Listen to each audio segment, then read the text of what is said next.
तरफ से नमस्कार। नमस्ते। शहीदों की चिताओं पर लगेंगे हर बरस मेले, वतन पर मिटने वालों का यही बाकी निशान होगा। वेलकम, मैं राइफलमैन वहीद अहमद 10 जगलई द्रास ब्रिगेड की ओर से आप सबका इस करगिल वार मेमोरियल में हार्दिक अभिनंदन करता हूँ। ये वार मेमोरियल यहाँ पर करगिल वार शहीदों की याद में नवंबर 2004 में बनाया गया था। इस वार मेमोरियल को यहाँ पर बनाने का मुख्य कारण ये था, एक तो करगिल युद्ध का बड़ा भाग द्रास सेक्टर में लड़ा गया था। इसके अलावा आप जिस स्थान पर खड़े हैं यहाँ से उन पहाड़ों की चंद एक ऊंची चोटियां दिखाई दे रही है जिनके ऊपर पाकिस्तान आर्मी अपना कब्जा जमाए बैठे थे। इन दिखाई देने वाली चोटियों के नाम इस प्रकार से हैं। आपके सामने जो पहाड़ दिखाई दे रहा है नाम तोलोलिंग। अगर आप अपना ध्यान थोड़ा बाएं बिल्कुल स्काई लाइन पर ले जाएंगे, जहां पर आपको 3 पिंपल दिखाई दे रहे हैं, नाम तोलोलिंग टॉप। तोलोलिंग टॉप से बाएं की ओर बढ़ता हुआ स्पर्द, अगर आप अपना ध्यान पूरा बाएं बिल्कुल स्काई लाइन पर ले जाएंगे, जहां पे आपको 2 ऊंची नोकीली चोटियां दिखाई दे रही है। हाँ। अब अपना ध्यान पूरा बाएं, लेकिन अभी बादल होने के कारण नहीं दिखाई देंगे। स्काई लाइन के ऊपर 2 ऊंची नोकीली चोटियां हैं। दाहिने वाली सबसे ऊंची नोकीली चोटी जिसपे हल्का सा बर्फ गिरा हुआ है, नाम टाइगर हिल। टाइगर हिल से बाएं की ओर बढ़ता हुआ उस पर उसी लाइन में दूसरी नोकीली चोटी, नाम राइनो हॉर्न। टाइगर हिल और राइनो हॉर्न के बीच एक पोस्ट इस प्रकार से जो यहाँ से दिखाई नहीं देते, जैसे India Gate, helmet of Shivling post और रॉकी नोक। वापस राइनो हॉर्न। राइनो हॉर्न से बाएं की ओर बढ़ता हुआ सुपर स्काई लाइन के ऊपर फॉर डिस्टेंस स्काई लाइन पर सबसे लास्ट उठा हुआ टॉप जिसपे हल्का सा बर्फ गिरा हुआ, नाम 0.4875। 0.4875 को बत्रा टॉप के नाम से भी जाना जाता है, क्योंकि वहां पर ही दुश्मन के फायर से कैप्टन विक्रम बत्रा का शहादत हुआ। आप जिस रास्ते से आए हैं ये NH1 के नाम से जाना जाता है, जो लेह और कारगिल को श्रीनगर के साथ जोड़ता है। घुसपैठ होने का मुख्य कारण यह था, शिमला समझौते के तहत भारत और पाकिस्तान का 1972 में एग्रीमेंट हुआ।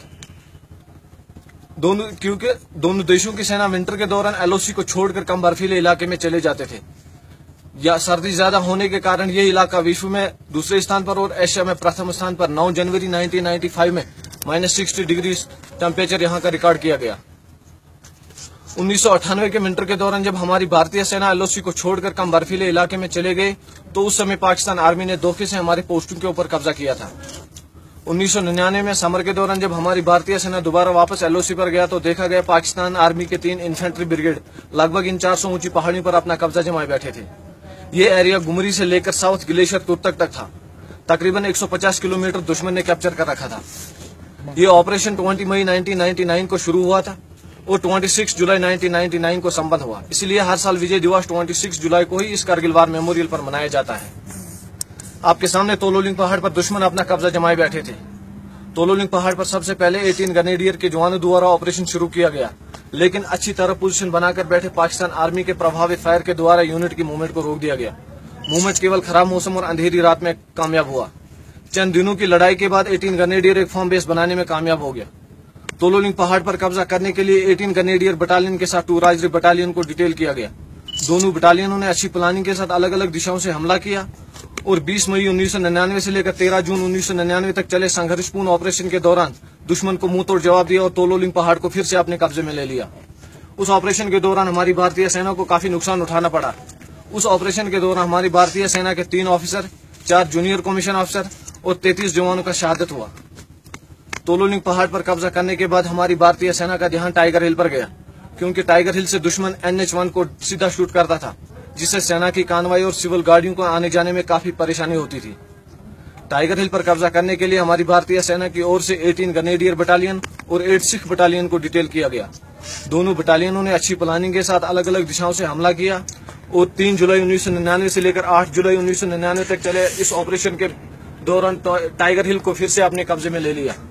उस ऑपरेशन के दौरान हमारी भारतीय सेना को बहुत बड़ा नुकसान उठाना पड़ा, जिसमें 1 ऑफिसर, 4 जूनियर कमीशन ऑफिसर और 30 जवानों का शहादत हुआ। इसके अलावा 120 जवान घायल हुए। 0.4875 को बत्रा टॉप के नाम से जाना जाता है। 0.4875 पर कब्जा करने के लिए कैप्टन विक्रम बत्रा की महान बहादुरी को देखते हुए उन्हीं की पलटन 13 Jammu and Kashmir rifle battalion को डिटेल किया गया। 0.4875 के दूसरे फीचर जैसे पिंपल 1, पिंपल 2 और वेलबैक पोस्ट पर कब्जा करने के लिए 17 जाट बटालियन को डिटेल किया गया और टूविन बम पोस्ट पर कब्जा करने के लिए 2 नागा बटालियन को डिटेल किया गया। तीनों बटालियनों ने अच्छी प्लानिंग के साथ अलग अलग दिशाओं से हमला किया और 4 जुलाई 1999 से लेकर 10 जुलाई 1999 तक चले इस ऑपरेशन के दौरान इन पोस्टों पर कब्जा कर लिया। उस ऑपरेशन के दौरान हमारी भारतीय सेना को बहुत बड़ा नुकसान उठाना पड़ा, जिसमें उस ऑपरेशन के दौरान कैप्टन विक्रम बत्रा और कैप्टन अनुज नायर के साथ 59 जवानों का शहादत हुआ।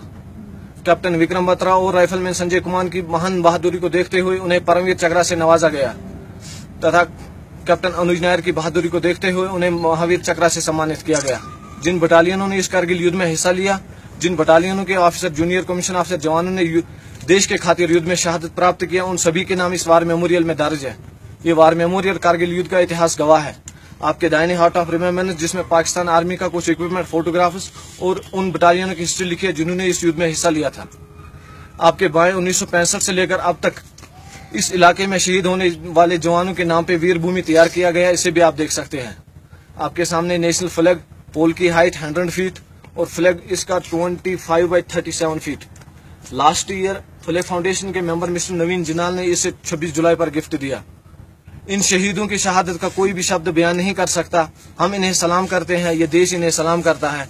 तो अंत में मैं आप सबसे यही गुजारिश करना चाहूंगा, आओ झुककर सलाम करें उनको जिन्हें ये मुकाम हासिल होता है। कितने किस्मत वाले हैं वह लोग जिनका खून देश के काम आता है। जय हिंद, धन्यवाद। जय हिंद।